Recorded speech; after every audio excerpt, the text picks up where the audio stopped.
নাটকখন খুব কম সময়ত কৰিছোঁ, মানে আধা ঘণ্টাৰ ভিতৰত ৰিহাৰ্চেল কৰি পেলাই আজি ইয়াত নাটকখন কৰিছোঁ। ভাল বেয়া ৰাইজে কি ক'ব আৰু। নাৰী নিৰ্যাতন কৰিলে 181ত ডায়েল কৰি কল কৰি তাৰ কমপ্লেইন কৰক। নাৰীক মৰ্যাদা দিয়ক।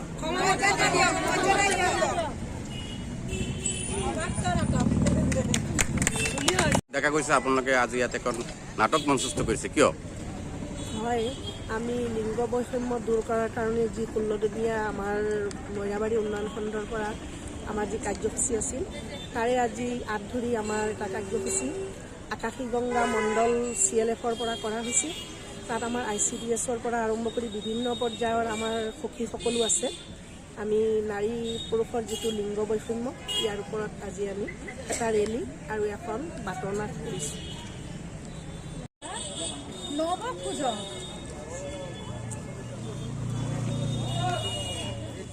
ৰুবি, ইমান বছৰে মই কৰা কুকৰ্মৰ কোনো ক্ষমা নাই।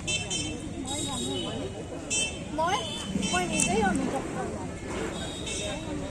এটাই অনুৰোধ কৰিছোঁ তোমাক, মোক তুমি এবাৰ সলনি হোৱা সুযোগ দিবানে? মোক তুমি তোমাৰ সৈতে আগবঢ়াই নিবানে? আপুনি মোক হাতযোৰ কৰিব নালাগে নহয়। আপুনি যে কথাবোৰ বুজি পাইছে, তাতকৈ মোৰ বাবে ডাঙৰ একোৱেই হ'ব নোৱাৰে। ভগৱানৰ ওচৰত সদায় প্ৰাৰ্থনা কৰোঁ। মোৰ ল'ৰা ছোৱালীসকলকো অত্যাচাৰ কৰে। ল'ৰাটোক যিমান গুৰুত্ব দিয়ে, ছোৱালীজনীক অকণো গুৰুত্ব নিদিয়ে। তাৰোপৰি দিনক দিনে কাম কৰি মই বেমাৰী হৈ গৈছোঁ। দূৰৰ পৰা পানী কঢ়িয়াব লাগে। আজি 5 বছৰে মই দূৰৰ পৰা পানী কঢ়িয়াই মই ভাগৰি পৰিছোঁ। এতিয়া এই কামবোৰ মোৰ ছোৱালীজনী গাত পৰিছেগৈ।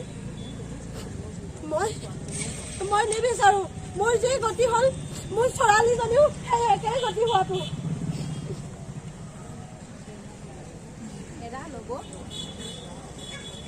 আমি যোৱা অপবছৰে এই সমস্যাটো লৈ অতি কষ্ট পাইছোঁ।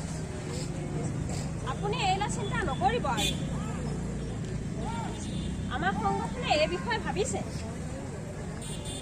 চৰকাৰেও জল জীৱন মিছন নামৰ আঁচনিটো হাতত লৈছে। সেই আঁচনিত আপুনি সুবিধা ল'ব পাৰিব। বলক আজি পঞ্চায়তত এই সভা কথা পাতোঁগৈ আমি।